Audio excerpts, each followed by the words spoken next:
COVID, là. Donc, ils Ouais. voulaient pas faire ça dès le début, là. L'association des pédiatres se sont, en fin de compte, prononcés. En tout cas, c'est derrière nous, les gens ont resté marqués. On sait, on peut rassurer les gens qu'on avait dit dès le début qu'une pandémie telle qu'on a vécue, comme la COVID-19, le coronavirus, là, c'est à chaque 100 ans. Donc, c'était vraiment quelque chose d'exceptionnel et de quelque chose de rare, là. Je pense que la dernière fois que les gens ont été marqués par un tel événement traumatisant, c'était en 1998, en janvier, février, mars, là, quand il y avait, en fin de compte, la crise de verglas. Bon, Ouais. c'est ça. Donc, ça, c'est ton histoire. Alors, donc, ça fait 4 ans que ça existe. Donc, Ouais. c'est parfait, ça, c'est génial. Que tu as pu avoir ton entreprise et que tu peux aider les gens, tant mieux, là. Je veux dire, Ouais. c'est Je parfait peux pour... enseigner maintenant sans être Mère Teresa, puis que moi, je me mette dans Ouais, le trouble financièrement. ouais, mais c'est ça. Mère Teresa, à un moment donné, là, il y avait une entrevue qui a été faite avec elle, puis il y en avait un qui avait dit comment ça se fait que Madame Mère Teresa, vous étiez si gentille, si vous avez de la compassion, puis tu sais, vous aidez les gens. Donc là, elle avait dit en entrevue, mais moi, j'essaye. Vous autres, vous n'essayez pas. Tu sais? Donc, comme ça va au de soi. Donc, ça, c'est ton histoire de Ouais. vie professionnelle. Ton histoire de vie personnelle, je me rappelle que quand on est à la conférence pendant les 15 minutes, tu avais parlé un Ouais. peu de ta vie personnelle. Est-ce que c'est correct si Oui. on Oui. l'aborde? Donc, tu Ah avais dit, oui, oui, oui, certainement. c'est correct, parce que c'est toi qui étais Mère Teresa aussi dans ta vie personnelle. Je pense là que tu as pensé plus à l'autre plutôt que de penser à soi. Quand est-ce que Oh, tu t'es rendu certainement. quand est-ce que tu t'es rendu compte que tu devais penser à toi plutôt que penser toujours à l'autre? Parce que la santé mentale, c'est de prendre des décisions et de se choisir en tenant compte Hmm. des autres, là. Mais On on fait ce que... travaille rare. On travaille rarement, pardonne-moi, Alex, Ouais, je suis vas-y. désolé. C'est On correct. travaille rarement sur le bien-être des autres si on n'a pas passé par la souffrance, hein. Ouais. On va se comprendre que souffrir, j'en ai connu ma claque là-dedans. Oui, tu peux nous La en mère de mes... parler. Oui. Oui, quand la mère de mes enfants a décidé de me quitter pour quelqu'un d'autre, ça a sonné le gong pour moi Ouais. d'une vie différente, OK? J'étais aux abois de lui offrir tout ce qu'elle voulait parce que j'avais toujours peur de me retrouver seul. Hmm. Mais on a été dans une relation de 14 ans et en 14 ans, elle m'a toujours dit elle m'aimait pas vraiment, mais qu'au moins on n'était pas seuls, on était ensemble, tu sais. Ouais. Et à quelque part, quand elle m'a quitté, moi, je voulais plus vivre. Ouais, je comprends. Et de là où est-ce que je me suis ouvert aux gens qui voulaient se suicider parce que c'est ce Oui. que j'ai voulu. Oui. Je comprends. Fortement, d'ailleurs, en sortant du pont Pierre-Laporte à Québec, en s'en allant vers la 20 pour prendre vers Montréal, il était à peu près 3h20 le matin. Et là, Oui. j'ai décidé que c'était là que ça se passait. La Oh fin my God. était là. Ouais. Et là, j'ai accéléré. J'étais tout seul sur la route, par contre. Là, c'était pas dangereux plus que ça, là. Mais j'ai accéléré vraiment à une vitesse folle pour enligner un poteau puis dire, ben, c'est là que ça va se passer. Et il s'est passé quelque chose de spécial. Oui, vas-y. J'étais pas encore dans la conscience de l'énergie, puis là, il faut que tu me comprennes. Là. J'étais pas Oui. encore rendu là, OK? Oui. Mais j'ai entendu une voix forte Hmm. dans l'auto, sincèrement. Je me demandais d'où Oui. ça venait, qui m'a dit, c'est-tu vraiment ce que tu veux montrer à tes enfants? Ben oui. Et là, j'ai appliqué les freins d'une façon excessivement puissante et mon auto est devenue comme de travers sur l'autoroute. Comme je t'ai dit, il n'y avait pas un chat. Oui. Et là, j'ai fait comme, Euh, non.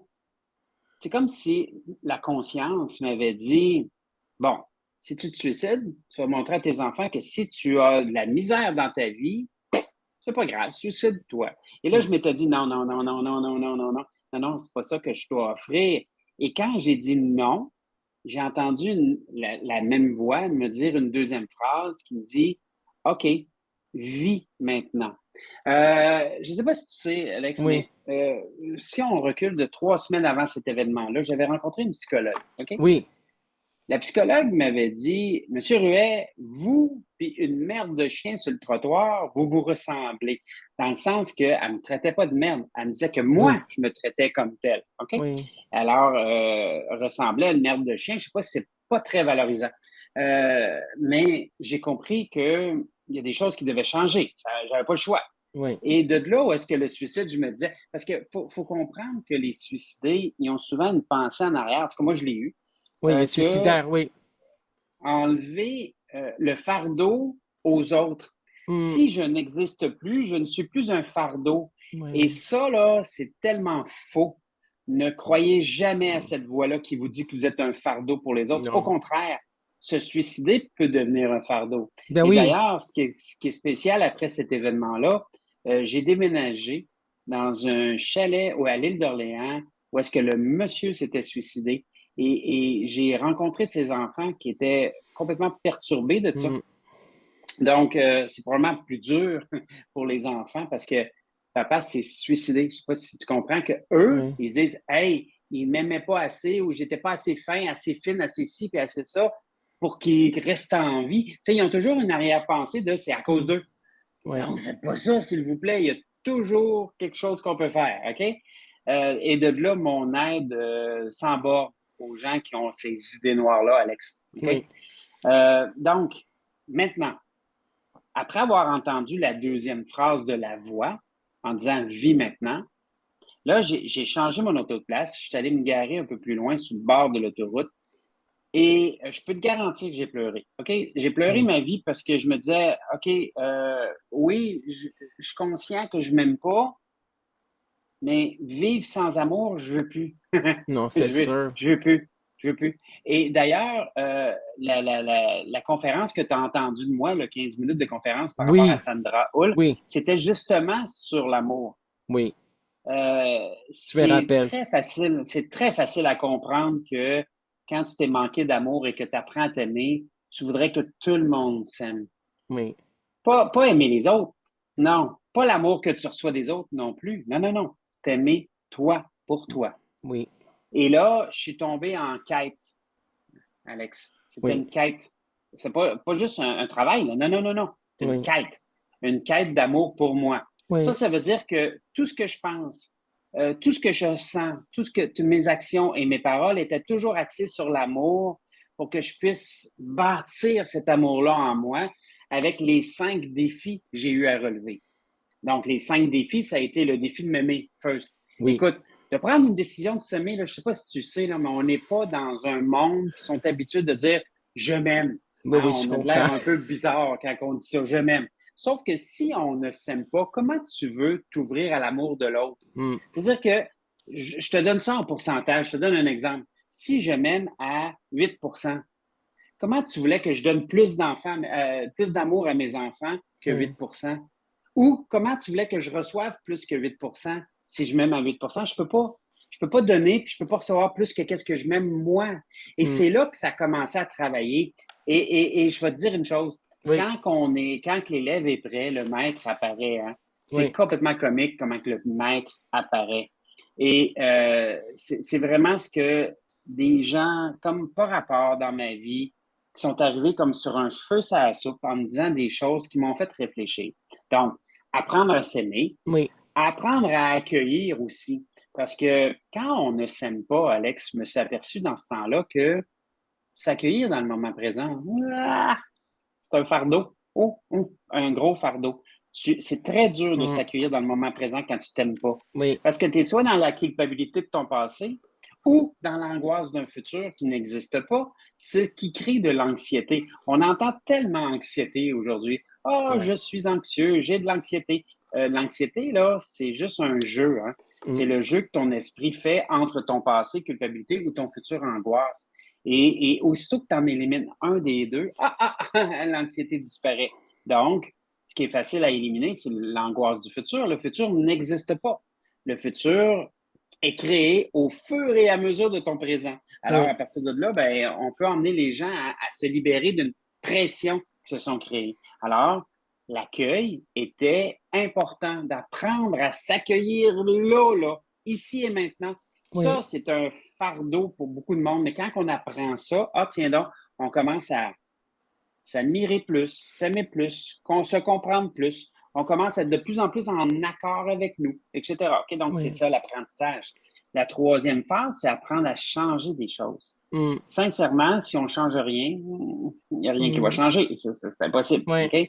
Donc, apprendre à changer, ça, j'ai trouvé ça extraordinaire, cet apprentissage-là, parce que j'avais, tu sais, quand on dit que quand l'élève est prêt, le maître apparaît, je vais vous l'expliquer. Oui, Je m'en vais voir un dentiste parce que j'ai un problème avec une dent urgent, je ne pouvais pas passer à côté. Et oui, là, je prends un magazine sur la table. Tu sais comment ils ont toujours des magazines? oui. C'était un magazine sur la NASA. La NASA qui expliquait que s'ils prennent une fusée, qu'ils veulent l'envoyer sur la Lune, mais qui se trompent de 1 degré, 1 là, pas 5, 1 degré, elle va arriver à 35 000 kilomètres à côté de la Lune. Et là, moi, ça a fait comme, ah ben, ça veut dire que je n'ai pas à tout changer. J'ai juste à changer 1 degré de ma vie, puis dans quelques temps, je vais arriver à 35 000 kilomètres à côté de ce que j'étais, moi. C'est ça que j'ai entendu dans leur message. Ça n'avait rien à voir avec la NASA pour moi, mais c'était comme, j'avais besoin de conscientiser ça. Mm. Parce que tout changer une vie, c'est un fardeau. C'est trop lourd. Ton esprit ne te permettra pas ça, là. Mais 1 degré, bah oui, on va le changer. OK? Oui. Donc, la quatrième, excuse-moi, la troisième, c'était le défi de changer. Quatrième, c'était le défi de l'amour inconditionnel. Oui. Ça, on est confronté parce Mm. qu'on est habitué dans notre monde que si on donne, ben, on veut recevoir. Oui. Je te donne de moi. Ça se passe pas de même. Non, ça passe pas comme ça. Très rare, très, très rare qu'on va Oui. recevoir de ce qu'on donne. Oui, Et ce qu'on va exactement. recevoir est souvent décevant parce que c'est pas ce qu'on pensait. Oui. Bien, maintenant, ce qu'on comprend dans l'amour inconditionnel, c'est que quand je donne sans condition, aucune condition, je donne, je vais recevoir, mais pas de ceux que je connais, pas de la situation que je croyais Oui. et pas de choses que je pensais non plus. Je vais Oui. recevoir d'une place complètement inattendue. Mais ce Mm. qui est merveilleux, c'est que je vais recevoir plus avec une petite abondance. L'univers veut te dire, hey, bravo, Alex, regarde, t'as donné, je te redonne, mais avec l'abondance. Juste pour dire que, ah ben, Colin, ça fonctionne, ça. Et là, je me suis mis à apprendre à donner de l'amour, mais sans attente en retour. Tu sais, je veux dire, tu aimes une femme, pas ta blonde, tu sais, une femme, une cliente ou quelqu'un que tu oses aimer,